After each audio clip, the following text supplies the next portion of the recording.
प्रिय विद्यार्थियों, आज हम लोग एक ऐसे टॉपिक की शुरुआत करेंगे जिसको आप पीछे की क्लास में पढ़ चुके हैं। 9th क्लास में या 10th क्लास में आप लोग साइंस में पढ़ चुके हैं। तो आज के हमारे टॉपिक हैं सार्थक अंक एवं कोटिमान, जिसको आप पीछे की क्लास में पढ़ चुके हैं। तो यहाँ पे हम लोग उस टॉपिक को पुनः पढ़ेंगे जिससे आपको अच्छे से क्लियर हो जाए, अच्छे से समझ में आ जाएगा। तो आज का हमारा टॉपिक क्या है? सार्थक अंक। सार्थक अंक, सिग्निफिकेंट फिगर या डिजिट। सिग्निफिकेंट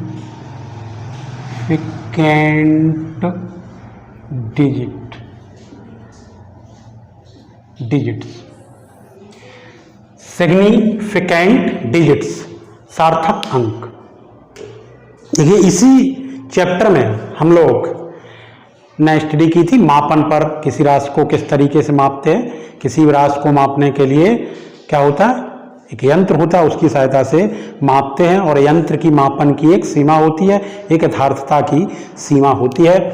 ऐसे हमने अपना जो हमारा साधारण पैमाना होता है, उस पैमाने से जब हमने कोई लंबाई नापी, वो आपकी आई है 2.3 सेंटीमीटर। ठीक है, तो इसमें जो 2 अंक है वो कैसा है? विश्वसनीय है, क्लियर है।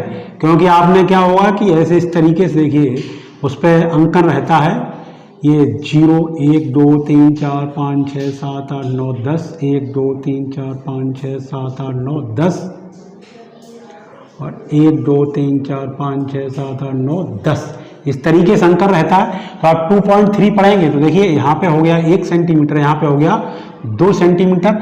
तो 2 तो ये पूरा हो गया, क्लियर है, विश्वसनीय है। इसके बाद 2.3 तो आप गिनेंगे 1 2 3, लेकिन वो जो मेजरमेंट, जो माप है, वो ये तीसरा छोटा खाना इससे थोड़ी सी ज़्यादा है, यहाँ पर है, जरा सी आगे है। फिर ये आपने कितनी बताई? आपने बताई 0.3 बताई, जबकि 0.3 से थोड़ी ज़्यादा है। तो इसका ये मतलब अंतिम अंक है वो कैसा है? संदिग्ध है, डाउटफुल है, अनसर्टेन है। ठीक, इस तरीके से आपने वर्नियर कैलिपर से कोई माप बताई 3.24 सेंटीमीटर। तो इसमें जो लास्ट का 4 डिजिट है वो कैसा है? वो संदिग्ध है, डाउटफुल है। ठीक, तो किसी माप में जब हम कोई माप किसी यंत्र से नापते हैं, लेते हैं, तो किसी माप में या किसी संख्या में सभी विश्वसनीय अंक, आपके जितने विश्वसनीय अंक होते हैं, जैसा कि हमने आपको बताया, तो सभी विश्वसनीय अंक एवं अंतिम संदिग्ध अंक को क्या कहते हैं? क्या कहते हैं? अंतिम संदिग्ध अंक को क्या कहते हैं? सार्थक अंक। ठीक है, समझ में आए? सार्थक अंक आपके क्या हो गए कि किसी माप या संख्या में सभी विश्वसनीय अंक एवं अंतिम संदिग्ध अंक को सार्थक अंक कहते हैं। ठीक है, समझ बात आ गई आपके? कौन से आपके विश्वसनीय अंक हैं, कौन से अविश्वसनीय या संदिग्ध अंक हैं, उन सभी को मिलाकर के हम उस माप या संख्या को क्या कहते हैं? सार्थक अंक। ठीक, अब ये सार्थक अंक ज्ञात करने के नियम, सार्थक अंक ज्ञात करने के नियम, लो। सार्थक अंक ज्ञात करने के क्या नियम है? देखिए, सभी अशून्य अंक, सभी अशून्य अंक सार्थक होते हैं। एक नियम आपका ये है कि जितने भी अशून्य अंक हैं वो सार्थक अंक होते हैं। जैसे अशून्य, 0 को छोड़ करके, जैसे आपका 123, 4289, 815। ठीक है, ये सब क्या है? अशून्य अंक है। तो ये सभी सार्थक अंक होंगे। देखिए, इसमें कितने सार्थक अंक हैं आपके? 3। इसमें कितने सार्थक अंक हैं? 4। इसमें सार्थक अंक कितने? 3। तो जितने जो अशून्य अंक है वो सभी कैसे होते हैं? सार्थक अंक होते हैं। नंबर 2, दो अशून्य अंकों के बीच आने वाला शून्य सार्थक होता है। दो अशून्य अंकों के बीच, ऐसे समझ लीजिए, बोर्ड पे लिखेंगे तो हमने पहले बताया था हमारी ये वीडियो क्लास होती है, इसकी लिमिटेशन होती है, समय ज़्यादा लगता है तो ज़्यादा लॉन्ग वीडियो बनने में प्रॉब्लम आती है। तो ये देखिए आप कि दो अशून्य अंकों के बीच, दो अशून्य अंकों के बीच अगर कोई शून्य आता है तो वो सार्थक होगा। जैसे एग्जाम्पल देखिए, जैसे आपका आया 503 या आपका आया 80, 20, 4, ठीक। तो इनमें देखिए अशून्य अंकों के बीच में शून्य आ रहे हैं तो ये शून्य भी कैसे हो जाएंगे, आपके सार्थक हो जाएंगे। इसमें कितने हैं सार्थक अंक? 3। इसमें कितने सार्थक अंक हैं? 1, 2, 3, 4, 5, ठीक है, समझ गए। अब इसके बाद देखिए अगला कि अगर किसी संख्या के, किसके? संख्या, हम बात संख्या की कर रहे हैं, संख्या के दाईं ओर या बाईं ओर शून्य आते हैं तो वो सार्थक नहीं होते हैं। जैसे 005 या 400 या 82, 500, इसमें देखिए शून्य इसके किधर आए? लेफ्ट हैंड साइड में आई ये शून्य, तो ये सार्थक नहीं होंगे। तो इसमें सार्थक अंक कितना? 1 है। इसमें सार्थक अंक भी कितना? 1 है, क्योंकि इधर के शून्य भी काउंट नहीं होंगे। और इसमें सार्थक अंक आपके कितने? इसमें सार्थक अंक है हमारी 3, ठीक है। तो ये आपके बात समझ में आ गई हो, किसी संख्या के दाईं ओर या बाईं ओर आने वाले जो शून्य होते वो सार्थक नहीं होते, लेकिन दो अशून्य अंकों के बीच में अगर कोई शून्य आता है तो वो कैसा होता है? सार्थक होता है, ठीक। अब इसी में देखिए, इसी पॉइंट में किसी माप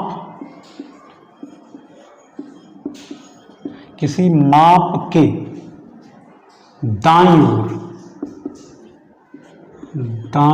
ओर आने वाले शून्य सार्थक होते हैं। माप में देखिए, जैसे हमने माप ली, किसी को नापा, मेजरमेंट किया। अब हमारी एक नाप है 520 सेंटीमीटर, ठीक, या है 2500 ग्राम,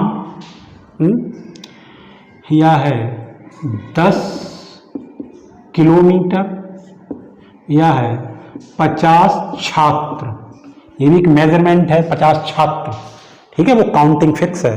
तो इन सभी में आप देखिए शून्य जो आपके दाईं तरफ शून्य आए हैं, राइट हैंड साइड में शून्य आए हैं दाईं तरफ, वो सभी शून्य सार्थक होंगे। लेकिन अगर इनमें बाईं तरफ कोई शून्य आया होता तो वो सार्थक नहीं होंगे।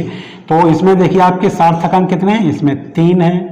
इसमें सार्थक अंक कितने? 4 हैं। इसमें सार्थक अंक कितने? 2 हैं। इसमें सार्थक अंक कितने? 2 हैं, ठीक है। ये बहुत अच्छे से आप बात ध्यान रखेंगे कि अगर संख्या होगी यानी उसके आगे कोई मात्रक माप होगी तो मात्रक लगा होगा, अगर मात्रक नहीं लगाया तो संख्या है। तो संख्या के अगर दाईं ओर या बाईं ओर कोई शून्य होता है तो वो सार्थक नहीं होता है। लेकिन किसी माप के दाईं ओर आने वाले शून्य आपके क्या होते हैं? वो आपके सार्थक होते हैं, ठीक है। ये बात आपको समझ में आ गई होगी। अगला देखिए पॉइंट, सार्थक अंक ज्ञात करने के नियम में अगला पॉइंट देखिए कि अगर किसी संख्या में दशमलव के ठीक बाईं ओर एक शून्य आया हो, जैसे कि देखिए 0.0102, ये हमारी एक संख्या है। ये संख्या में दशमलव के से पहले जो अंक है वो क्या है? शून्य है। दशमलव के किधर को? दशमलव के दाईं और दशमलव के बाईं ओर लेफ्ट हैंड साइड में शून्य है। जब ये लेफ्ट हैंड साइड में शून्य है तो इसके ठीक बाद आने वाला ये शून्य सार्थक नहीं होगा, ठीक है। लेकिन वो आपका रूल लागू रहेगा कि दो अशून्य अंकों के बीच में ये शून्य आया है तो वो सार्थक होगा। तो इसमें सार्थक अंक आपके कितने हो जाएंगे? 3, ठीक। अब देखिए यहीं पर अगर संख्या ये ऐसी होती 1.0102 तो इसमें सार्थक अंक कितने हो गए? तो ये 0 भी सार्थक हो जाएगा। तो 1 2 3 4 5, इसमें सार्थक अंक कितने हो गए? 5 हो गए। और देखिए दशमलव का एक रूल इसी में और क्या है कि अगर किसी संख्या में दशमलव है तो उसके दाईं ओर यानी राइट हैंड साइड में जो भी जीरो होते हैं वो कैसे होते हैं, सार्थक होते हैं। जैसे है 5.2400, ये चाहे संख्या हो चाहे माप हो, इसमें ये जीरो कैसे रहेंगे, सार्थक होंगे। ठीक है, ये जीरो आपके सार्थक होंगे।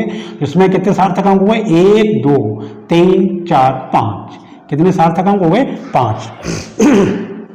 ठीक है, बहुत ध्यान से आप समझेंगे, यहां कंफ्यूज नहीं होंगे।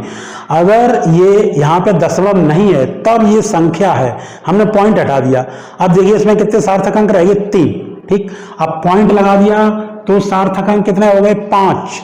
पॉइंट हटा दिया, इसको माप कर दिया, किलोग्राम है ये आपका ग्राम है, तो भी सार्थक अंक कितने हो गए, 5। ठीक, जब कोई माप होती है तो जो आपकी दाईं तरफ जो जीरो होते हैं वो भी कैसे होते हैं, सार्थक होते हैं। या फिर अगर किसी संख्या में पॉइंट लगा है तब उसके दाईं तरफ वाले जो शून्य होते हैं वो कैसे होते हैं, सार्थक होते हैं। ठीक, अगला देखिए, मात्रक परिवर्तित करने पर सार्थक अंकों की संख्या पर कोई प्रभाव नहीं पड़ता है। जैसे आपने मात्रक परिवर्तित किया, 5 किलोग्राम बराबर कितना हुआ, 5000 ग्राम। देखिए इसमें आपके सार्थक अंक कितने हैं, इसमें आपके सार्थक अंक है 1, और इसमें सार्थक अंक कितने हैं, इसमें ही सार्थक अंक 1 है। लेकिन आप कहोगे कि अभी आपने बताया अगर कोई माप होती है तो उसमें जीरो भी काउंट होते हैं, यहाँ पर जीरो काउंट होने चाहिए, 1 2 3 जीरो हैं, तो इसमें सार्थक अंक कितने होने चाहिए, 4। ठीक है, इसमें सार्थक 4 होने चाहिए। लेकिन ऐसा नहीं, वो क्यों है, क्यों, हमारी वास्तविक माप है, हमने मेजरमेंट सबसे पहले किसमें ली थी, हमने मेजरमेंट ली थी किलोग्राम में, इसलिए हम सार्थक अंक यहां से काउंट करेंगे। ठीक, तो इस भ्रम से बचने के लिए आप क्या करोगे, आप ये करेंगे कि इसको घातांक के रूप में लिखें, घातों के रूप में लिखेंगे, 5 किलोग्राम बराबर 5 गुणा 10 की घात 3 ग्राम। तो आपके सार्थक अंक कितने हो गए, क्योंकि जो घातें होती है वो सार्थक अंक में काउंट नहीं होती हैं, तो इसमें देखिए आपका सार्थक अंक अब भी कितना, 1 ही सार्थक अंक है। ठीक है, समझ गए, एक तो ये बात समझ। दूसरी बात हमने क्या बताया, जैसे हमने बताया हमने प्रारंभ में एक मेजरमेंट ली 52 सेंटीमीटर। ठीक, हमने इसका मात्रक चेंज कर दिया, इसको हमने लिख दिया, ये 52 आपका क्या है, सेंटीमीटर है। इस सेंटीमीटर को आप मिलीमीटर में चेंज करेंगे तो कितना हो जाएगा, 10 का गुणा कर देंगे, 520 मिलीमीटर, क्या हो जाएगा आपका, mm हो जाएगा, 520 मिलीमीटर। 1 सेंटीमीटर बराबर 10 मिलीमीटर होता है, तो इतना आ गया। अब आप देखिए, मैं आपसे पूछता हूँ यहाँ पर आपके कितने सार्थक अंक हैं, 2 हैं, और आपको यहाँ पे कितने, वैसे यहाँ पे 3 हो रहे हैं। क्यों, क्योंकि हमने बताया जब कोई माप होती है तो उसका जीरो काउंट किया जाता है। ठीक है, जीरो काउंट किया जाता है। लेकिन हमारी वास्तविक माप प्रारंभ में हमने किसमें नापा है, उसको सेंटीमीटर में, तो सार्थक अंक इसी से काउंट होंगे।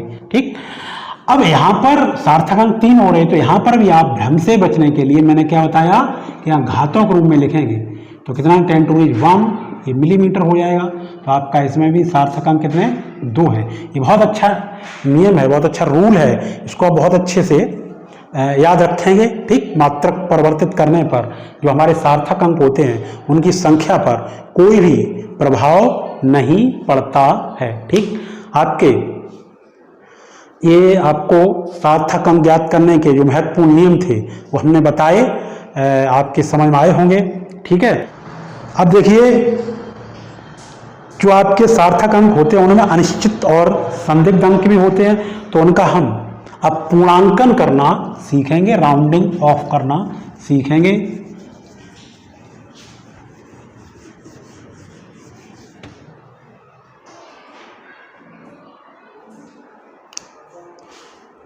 अनिश्चित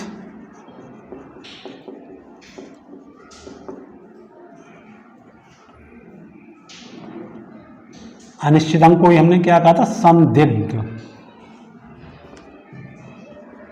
अंकों का पूर्णांकन, rounding off uncertain digit.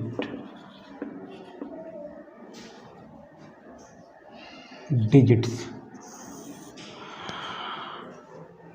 Rounding off uncertain digit. देखिए कि जो आपके सार्थक अंक होते हैं उनमें अनिश्चित अंक, कहीं कहीं अनिश्चित अंक एक से ज़्यादा होता है, तो जो अनिश्चित अंक होते हैं उनका हमें क्या करना चाहिए, उनको हमें पूर्णांकन करना चाहिए, उनकी पूर्ण संख्या में बदलना चाहिए। तो बदलने के कुछ नियम हैं। देखिए अनिश्चित अंक एक से ज़्यादा कैसे हो, जैसे आपने पैमाने से एक माप ली तो वो माप थी 2.5, अभी इसमें अनिश्चित अंक ये 5 है और हम लिख दें 5, 6, 7 ऐसे भी लिख दें, तो ये सभी अनिश्चित या संदिग्ध अंक हो जाएंगे। तो इनको हमें क्या करना, इनको हमें राउंडिंग ऑफ करना है, इनका पूर्णांकन करना है। यानी अगले अंकों, इनकी सहायता से अगले जो अंक होंगे, इनसे पहले वाले अंक होंगे, उनको पूर्ण अंक बना देंगे, पूर्णांकन करेंगे। देखिए क्या पूर्णांकन का नियम होता है। पूर्णांकन का नियम ये होता है कि यदि जो संदिग्ध अंक है जिसका हमें पूर्णांकन किया जाना है, अगर वो 5 से अधिक है, 5 से अधिक है, तो हम क्या करेंगे, अगर वो 5 से अधिक होगा तो हमको उसको 1 मान करके पूर्ववर्ती अंक में, जो 5 से अधिक है उसका क्या करेंगे, उसको 1 मान करके पूर्ववर्ती अंक में जोड़ देंगे। ठीक, कैसे, जैसे कि देखिए ये है आपकी एक राशि 3.463, इसका हमको 2 अंकों तक, 2 सार्थक अंकों तक इसका मान ज्ञात करना है। इस संख्या का कितने, 2 सार्थक अंकों तक। तो यहाँ पर आप कौन सा देखेंगे, ये तीसरा अंक देखेंगे, ये पॉइंट के बाद, या पॉइंट के बाद ये दूसरा अंक देखेंगे। अभी इसमें सार्थक अंक कितने, 1, 2, 3, 4, हमको कितने रखने, सिर्फ 2 सार्थक अंक रखने हैं। तो हम ये अंक देखेंगे, ये 5 से अधिक है तो इसका 1 मान करके पूर्ववर्ती अंक में जोड़ देंगे, तो उचित या 2 सार्थक अंकों में इसका मान कितना आ जाए, 3.5। ठीक, ये हो गया। अगर 5 से अधिक है तो जो पूर्णांकन जिसका करना है वो 5 से अधिक है तो उसका 1 मान करके पूर्ववर्ती अंक में जोड़ देंगे। ठीक, अब देखिए कि अगर वो अंक 5 ही हो, कौन, जिसका हमें पूर्णांकन करना हो, 5 होने पर, अगर वो 5 होगा, जैसे कि देखिए यहां पर 3 चलिए लेते हैं 4.325, ये आपकी एक संख्या है। इसकी संख्या का हम 3 स्थानों तक पूर्णांकन करना चाह रहे हैं, 3 स्थानों तक, 3 सार्थक अंकों तक इस संख्या को रखना चाह रहे हैं। तो देखिए अभी कितने हैं सार्थक, 1, 2, 3, 4। तो इसके लिए हम क्या करेंगे, ये वाला अंक देखेंगे, हमें 3 अंक तक रखने, तो ये 5 है। जब 5 है तो क्या करेंगे, तो बहुत सावधानी से अब देखना है, जब 5 ही है तो सावधान हो जाइएगा। अब आपको ये देखना है कि उसका पूर्ववर्ती अंक सम है या विषम है। अगर पूर्ववर्ती अंक सम है तो इस 5 को ऐसा ही छोड़ देंगे। ठीक, क्योंकि यहां पर पूर्ववर्ती अंक सम है तो इसको ऐसे ही छोड़ देंगे, तो ये कितना आ जाए, 4.32। ठीक, अब देखिए कि अगर ये पूर्ववर्ती अंक विषम होता, देखिए यहां पर 5 से पहले का अंक विषम है, तो इस कंडीशन में इसका पूर्णांकन कैसे करोगे कि तब उस 5 का 1 मान करके इसमें ऐड कर दोगे तो 4.34। ठीक है, समझ गए। जब 5 होगा, जिस अंक का हमें पूर्णांकन करना, अगर वो 5 होगा तो उससे पूर्ववर्ती अंक देखेंगे, उससे पहले वाला अंक देखेंगे। अगर वो सम होगा तो पूर्णांकन वाला अंक यानी 5 को छोड़ देंगे, और अगर वो विषम होगा तब 5 का क्या माने, 1 मान करके पूर्ववर्ती अंक में जोड़ देंगे। ठीक है, और अगला जो नियम है आपका वो क्या है कि अगर पूर्णांकन अंक 5 से कम हो, 5 से कम, जिस अंक का हमको पूर्णांकन करना है 5 से कम होने पर, अगर 5 से कम होता है तो उसको ऐसा ही छोड़ देते हैं, यानी पूर्ववर्ती अंक अपरिवर्तित रहता है। जैसे 3.442, हमको यहाँ पर 2 सार्थक अंकों तक इसका पूर्णांकन करना है, तो आप देखिए 2 सार्थक अंकों तक करना है। इस अंक को देखिए 5 से कम है तो ये या पूरी आगे की संख्या नंबर सब इनको ऐसे ही छोड़ देंगे, तो ये 2 सार्थक अंकों तक कितना आ जाएगा, 3.4 आ जाएगा। ठीक, इस तरीके से हम अनिश्चित या संदिग्ध अंकों का क्या कर सकते हैं, पूर्णांकन कर लेंगे, पूर्णांकन करेंगे। ये भी आपने पीछे क्लास में सीखा था। ठीक है, अब देखिए उचित सार्थक अंक में उचित सार्थक अंक अंकों में संक्रियाएं संक्रियाएं जानते हो, ऑपरेशन, गुणा, भाग, जोड़, घटाना, ये सब आपकी उचित सार्थक अंकों में संक्रियाएं। देखिए इन संक्रियाओं को कैसे करेंगे, जैसे आपको दिया है कि 2.35 प्लस 48.1 प्लस 2.3 को जोड़कर आंसर या उत्तर उच्च सार्थक अंकों में लिखिए। तो देखिए इसमें यहाँ पे क्या करना है, पहले आपको जोड़ना है, जोड़ना आप लोग जानते हैं। जब आप जोड़ोगे तो इनका सभी का पॉइंट एक सीध में करेंगे 2.35 और ये आपका क्या है 48.1, ये आपका क्या है 2.3। ठीक, ऐसे आपने लिखा। अब ये कितना आ गया 5 और ये कितना हो गया 7 पॉइंट, ये कितना हो गया 8 2 10 2 12 और 4 1 5। तो आपने जब इनको जोड़ा तो कितना आ जाएगा, ये आ जाएगा 52.75। ठीक, अब उसने देखिए क्या कहा था, उच्च सार्थक अंकों में 5 3 6 7 और 10 2 12। अब उसने ये कहा उच्च सार्थक अंकों, तो आप ये देखेंगे कि आपको ये जो संख्याएं दी हैं, ये जो माप या राशियां दी हैं, इनमें कम से कम सार्थक अंक कितने 2 हैं। तो आपको ये आंसर भी कहां तक लाना है, 2 सार्थक अंकों तक लाना है। जब 2 सार्थक अंकों तक लाना है तो आप देखिए कि यहां पर ये जो आपका 7 है, ये 5 से अधिक है तो इसका 1 मान करके कहाँ यहाँ जोड़ देंगे तो उचित सार्थक अंकों में हमारा परिणाम कितना आ जाएगा 53। ठीक, 0.0। अब यहीं पर अगर ये माप होती, अगर यहाँ लिखा होता किलोग्राम किलोग्राम किलोग्राम, तो यहाँ पर 0 नहीं लगाते। अगर 0 लगा दोगे 53.3 किलोग्राम लिख दें, हम क्या लिख दें किलोग्राम, तो इसमें कितने सार्थक अंक हो गए, तो इसमें आपके सार्थक अंक हो गए 3। ठीक है, समझ गए। तो वहां पर पॉइंट के बाद 0 भी नहीं लगाएंगे, सीधा सीधा लिखते 53 किलोग्राम। इस तरीके से यह योग की ऑपरेशन में, एडिशन के ऑपरेशन में आपने देखा इस तरीके सार्थक अंकों, उच्च सार्थक अंकों में। इसी तरीके सेम टू सेम जब कहीं सब्ट्रैक्शन का आएगा, घटाने का, सब्ट्रैक्शन का ऑपरेशन होगा, तो वहां पर भी आप क्या करोगे, वहां पर भी इसी तरीके से सबसे पहले उनको घटा दोगे। घटाने बाद ये देखोगे कम से कम सार्थक अंक कितने हैं।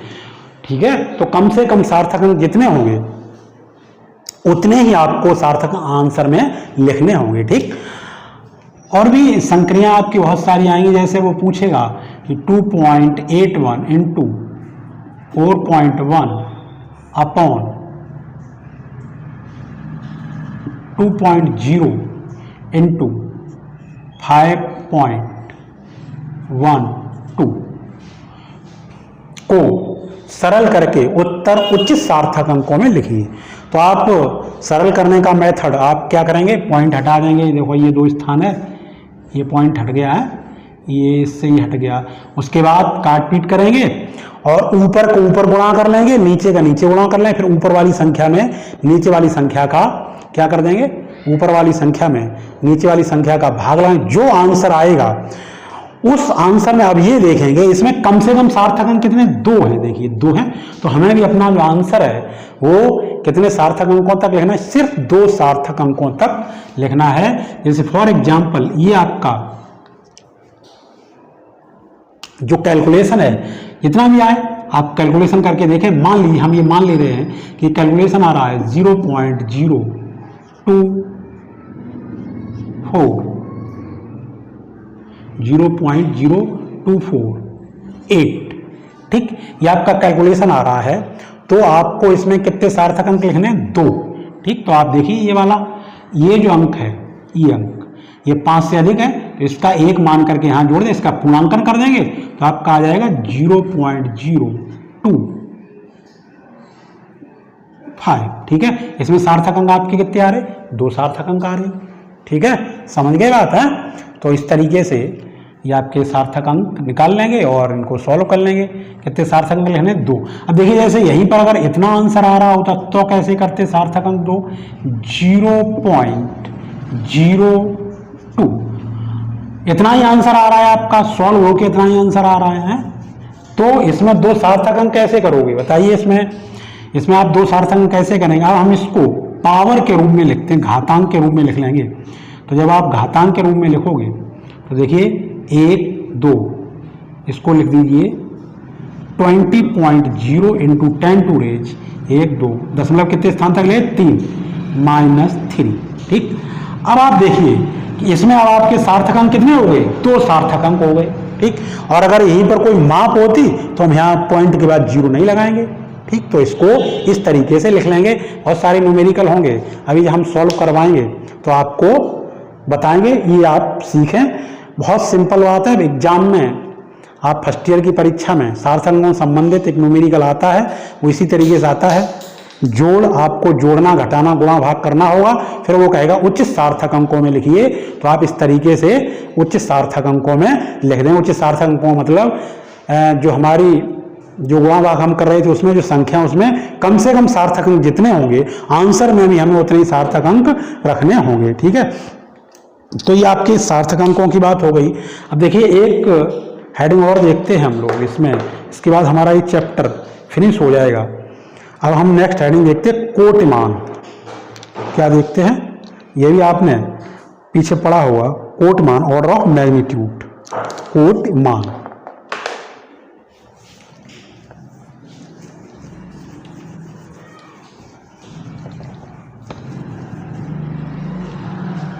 कोटिमान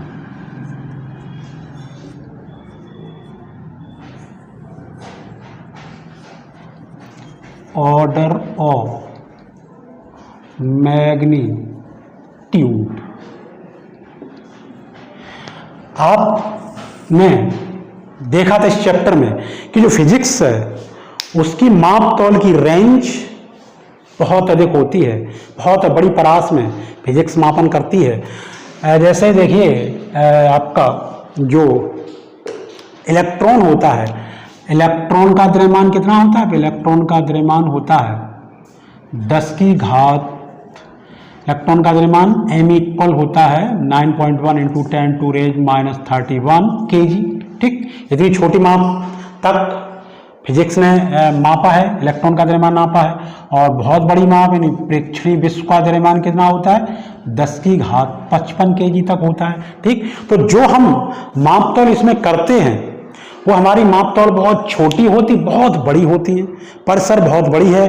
तो इसलिए सुविधा के लिए इस माप तौल को किसके रूप में लिख लिया जाता है, घातों के रूप में। अगर घातों के रूप में नहीं लिखोगे तो आप जरा यहाँ पे देखिए 10 की घात 55 की जो रेंज है 10 की घात 55, तो ये 10 पर कितने जीरो भी और लगाने पड़े, 54 जीरो और लगाने पड़ेंगे, तो लगाते लगाते पूरा बोर्ड ही भर जाया करेगा। इसलिए सुविधा के लिए ऐसा किया गया है।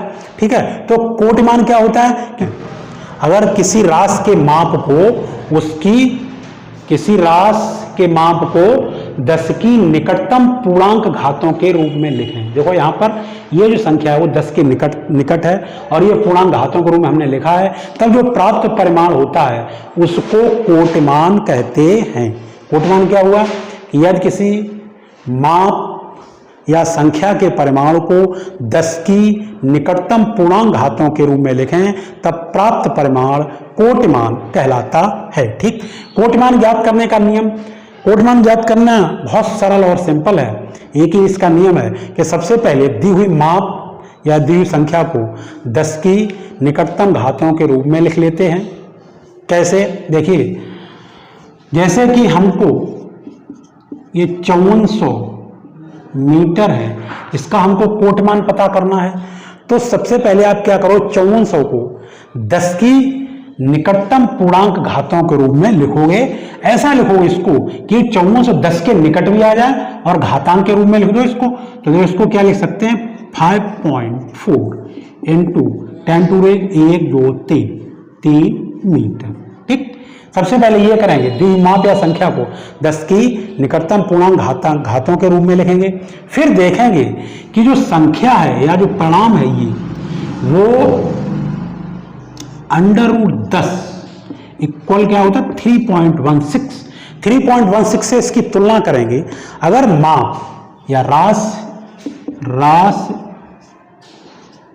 3.16 से छोटी है, 3.16 से छोटी है या 3.16 के बराबर है, जो रास है, ये हमारी रास है, या जो परिणाम, जो रिजल्ट है, जो परिणाम है वो 3.16 के बराबर है या उससे छोटा है, तब क्या करेंगे, तब उसको छोड़ देंगे, निगलेक्ट कर देंगे। ठीक, छोड़ देंगे। ठीक है, समझ गए। अगर हमारा परिणाम या राशि, हमारी राशि या परिमाण ये 3.16 से कैसा बड़ा है, 3.16, तब उसका एक मान करके घातांक में, तब अगर ये बड़ा है तब घातांक में क्या करेंगे, एक की वृद्धि कर देंगे। क्या करेंगे, जो घातांक होगा, घातांक में एक की वृद्धि कर देंगे। ठीक है, और अगर हमारा परिणाम या राशि 3.16 के बराबर या उससे छोटी है तो जो घातांक है छोड़ देंगे, मतलब घातांक अपरिवर्तित रखेंगे, अपरिवर्तित रखेंगे। ठीक है, समझ गए। अब देखिए कुछ एग्जाम्पल हम आपको और देते हैं। जैसे हमने कहा कि 2100 ग्राम, ये जो 2100 ग्राम है इसका आप कोटि मान बताइए। तो सबसे पहले आप क्या करोगे, सबसे पहले इसको हमने क्या बताया, 10 की पूर्णांक, निकटतम पूर्णांक घातों के रूप में लिखेंगे। तो ये हो जाएगा आपका 2.1 × 10⁻³ ग्राम। अब आप इसकी तुलना किससे करोगे, ऐसे लोगों, चूंकि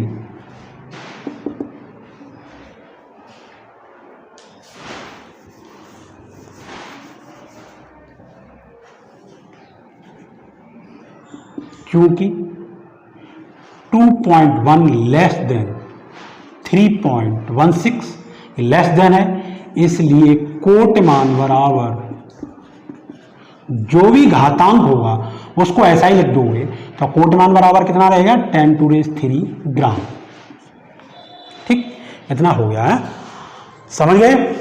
और देखिए जैसे हमको इलेक्ट्रॉन के द्रव्यमान का कोटि मान बताइए। तो इलेक्ट्रॉन का द्रव्यमान me बराबर कितना होता है, 9.1 × 10⁻31 kg होता है।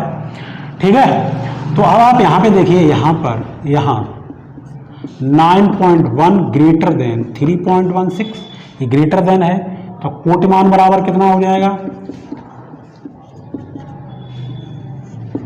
हमने आपको क्या बताया कि घातांक में उस कंडीशन में एक की वृद्धि करेंगे, 10⁻31 + 1 इक्वल कितना हो जाएगा, 10⁻30 kg। ठीक, तो इलेक्ट्रॉन का द्रव्यमान 10⁻30 kg के आसपास होता है। ठीक है, अब और भी देख लीजिए, ऐसे कि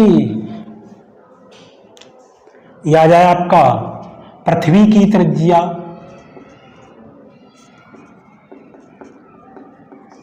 पृथ्वी की त्रिज्या आरी बराबर 6400 किलोमीटर है। इस त्रिज्या का मीटर में कोटि मान बताइए, मीटर में। ठीक है, तो सबसे पहले इसको मीटर में बदलेंगे। आरी बराबर 6400 × 10³ मीटर, 1000 का गुणा कर देंगे 20, 10³ का गुणा करेंगे तो ये आपका किस में आ जाएगा, मीटर में आ जाएगा। ठीक है, मीटर में आ गया। अब क्या करें, अब इसको 10 की निकटतम पूर्णांक घातों के रूप में लिखेंगे इसको। तो ये हो जाए 6.4 × 10⁻3 तो R इक्वल कितना हो जाएगा, 6.4 × 10⁻6 मीटर हो गया। अब देखिए यहाँ 6.4 ग्रेटर देन 3.16, इससे बड़ा है, तो आप क्या करेंगे, जब इससे बड़ा होगा तो घातांक में एक की वृद्धि कर देंगे। तो कोटि मान बराबर क्या हो जाएगा, कोटि मान बराबर 10⁻6 6 + 1 = 10 टू रेज 7 आपका मीटर हो जाएगा। ठीक है, और जब किलोमीटर में कोटिमान की बात करें तो यहीं से इसको 10 की निकटतम घातों के रूप में लिख लेंगे। ठीक है, इस तरीके से कोटिमान ज्ञात करेंगे। और पहले से अगर कोई राशि 10 की निकटतम घातों के रूप में लिखी हो तो उसका कोटिमान कैसे बता लोगे? जैसे ये लिखा है 2.56 मीटर का कोटिमान बताइए। कोटिमान हमको इसका बताना है तो क्या लिखोगे? देखो इसको इस तरीके से लिख सकते हैं 2.56 × 10 टू रेज 0। फिर देखिए यहाँ 2.56 लेस देन 3.16, इसलिए कोटिमान बराबर क्या हो जाएगा? उस घातांक में कोई वृद्धि नहीं करेंगे, 10 टू रेज 0 मीटर। ठीक है, इस तरीके से आप कोटिमान ज्ञात करेंगे। ठीक, तो इसमें थोड़ा आपको थोड़ी सी समस्या हो सकती है कैलकुलेशन की। आप कैलकुलेशन सीखें, घातांक के रूप में बनाना, घात के रूप में परिवर्तित करना, इसमें आपको शायद समस्या हो सकती है शुरुआत में। तो आप उसकी जब बार बार अभ्यास करोगे तो वो समस्या भी दूर हो जाएगी। देखिए, घात में बदलने के लिए हम थोड़े सा आपको बताए दे रहे नियम। जैसे हमारे पास लिखा है, ये एक संख्या है 3528, इसको जब भी घात के रूप में लिखें, मोस्टली फिजिक्स में जितनी भी कैलकुलेशन होती है उन सभी को दशमलव के आपकी लेफ्ट हैंड साइड से एक अंक के बाद दशमलव लगाया जाता है। एक अशून्य अंक के बाद हमें दशमलव लगाना चाहिए सभी कैलकुलेशंस में। तो देखिए यहाँ पर अभी दशमलव इसका कहाँ? यहाँ है। ये पॉइंट हमको कहाँ लाना? यहाँ लाना है, 3.528। ठीक है, जब ये यहाँ पे लाओगे तो हमको यहाँ घात लिखनी पड़ेगी। देखो दो मेथड्स हैं। क्या तो आप ये देखो, ये 3528 बहुत बड़ी संख्या है इसकी तुलना में 3.528 की तुलना में। तो जब ये छोटी कर दी तो हमें क्या करना पड़ेगा? घात के रूप में उतने ही घातांक बड़े करने पड़ेंगे। तो देखिए 1 2 3, तो यहाँ पे 3 घात हमने पॉजिटिव लगा दी, ये देखो। ठीक, यही समझ लिया। अभी इसका घातांक कितना? 0। अभी इसका घातांक 0 लिख लो, नहीं आपके पास। अब आपने इसका पॉइंट यहाँ लगाया तो ये संख्या छोटी हो गई तो हमको घातांक बड़ा करना पड़ेगा। तो आप यहाँ पे घातांक बड़ा कर दीजिए। ठीक, कितने स्थान? 3 स्थान बड़ा कर दीजिए। ठीक, जैसे ये लिखा हुआ है 64.35 × 10 टू रेज -2। ठीक, इसको आपको बदलना है। ठीक है, तो यहाँ पर एक अपनी तरफ से घातांक यहाँ पर 0, 10 टू 0 कर दिया आपने। चलिए आ जाइए यहाँ पर देखिए, अब हम क्या करेंगे? हम करेंगे 6.435। हमने बताया ना, पॉइंट बाईं तरफ से एक अंक बाद लगाएंगे तो इतना लगाया आपने, ये आपका पहले से इतना ही था, इनटू जो हमने लिखा है 10 टू रेज 0। पहले हमारा 0 था। आप देखिए जैसे हमने पॉइंट इधर किया, जैसे आपने पॉइंट इधर किया तो अब ये संख्या देखिए छोटी हो गई। तो जब ये छोटी हो गई तो हमको ये बड़ी करनी पड़ेगी, यानी हमको क्या करना पड़ेगा? यहाँ पर कितने स्थान बड़ी करनी पड़ेगी? एक स्थान हमने बड़ा कर दिया। तो ये देखिए कितना आ गया? 6.435 × 10 टू रेज -1। ये माइनस की 2 पावर, ये प्लस की 1 है। तो जब पावर का इंटू होता है, जब पावर का गुणा होता है तो जो उनके घातांक के चिन्ह से जुड़ते हैं। ठीक है, तो ये आ गया आपका है। अब जैसे देखिए आपको ये करना है 0.00345। ठीक, यहाँ इसको हमें, इसका ये पॉइंट हमें यहाँ ले जाना। तो यहाँ पर भी सबसे पहले आप अपनी तरफ से 10 टू 0 लिख लीजिए। अब देखिए इसको जब आप चेंज करोगे तो क्या हो गया? 3.45 इंटू, अब देखिए आपने क्या किया कि ये जो पॉइंट था, ये पॉइंट है ना, 1 2 3 4 स्थान जब इधर ले गए तो ये संख्या देखिए आप क्या हो गई? ये संख्या आपकी बड़ी हो गई। ठीक, ये नंबर आपका बड़ा हो गया, ये नंबर छोटा था। तो जब ये नंबर बड़ा हो गया तो हम यहाँ पे जो पावर है उनको छोटा करेंगे। पावर छोटी कैसे होगा? निगेटिव पावर लिखेंगे। ठीक है, निगेटिव ऋणात्मक घातें लिखेंगे। तो ये कितने हो जाएंगे? 1 2 3 4 10 टू -4 इंटू 10 टू रेज 0। तो ये आपका आ जाएगा 10 to raise 3.45 into 10 to raise -4। ठीक है, एक नियम आपका ये इस तरीके से आप पॉइंट को इधर उधर ले जा करके घातों में परिवर्तन कर सकते हैं। दूसरा रूल आपका ये हो सकता है, देखिए कि यहीं पर जैसे हमको ये पॉइंट है वो कितने स्थान इधर ले जाना, 1 2 3 4, ठीक है, 4 स्थान इधर ले जाना।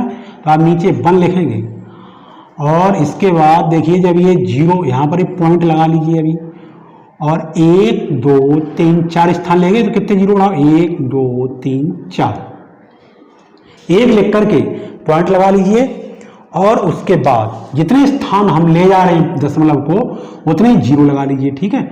अब ये देखिए आपका ये पॉइंट कहाँ पे आ गया, 1 2 3 4 यहाँ पे आ गया। जब ये इधर को गया तो ये पॉइंट क्या हुआ हमारा, पॉइंट से पॉइंट कितने स्थान हटा, देखो जब हम इस पॉइंट को 1 2 3 4 स्थान हटाएंगे तो 0 कितने आ गए, 1 2 3 4 आ गए। तो देखिए ये हो जाएगा 3.45 अपॉन यहाँ पे कितने पावर हो गई, 10 टू रेज 4, इसको ऊपर ले जाओगे तो 3.45 इंटू 10 टू रेज -4, ठीक। चाहे तो भाई सीख लो, या सीधा तरीका यही है कि जब हम पॉइंट बाईं तरफ से लेफ्ट हैंड साइड से राइट हैंड साइड को ले जाएंगे तो संख्या का मान बढ़ेगा, अतः हमारी जो घात हैं वो क्या हो जाएंगी, घातें छोटी हो जाएंगी। पॉजिटिव होंगी तो छोटी हो जाएंगी, नेगेटिव होंगी, नेगेटिव में छोटी करने के लिए नेगेटिव में देखिए -4 बड़ा है, आप बताइए, या -2 बड़ा है, नेगेटिव -2 बड़ा है, ठीक। तो जब नेगेटिव पावर होंगी तो हमें उन पावर को क्या कर देना है, इंक्रीज कर देना है, और पॉजिटिव पावर हो तो डिक्रीज कर देना है। जबकि पॉइंट किधर से किधर ले जाएं, लेफ्ट टू राइट ले जाएं, और जब पॉइंट को राइट टू लेफ्ट ले जाएं तब इसका उल्टा कर देना है, ठीक है। ओके, ये हमारा चैप्टर फिनिश हो गया। अब जो भी हम लोगों ने पढ़ा उससे रिलेटेड न्यूमेरिकल्स करेंगे। देखिए इस चैप्टर में थ्योरी तो आपकी बहुत कम आई, न्यूमेरिकल 100% आपका आता है, तो इस चैप्टर के न्यूमेरिकल्स अच्छे से करेंगे। नेक्स्ट वीडियो में हम लोग इस चैप्टर के न्यूमेरिकल्स करेंगे। ओके।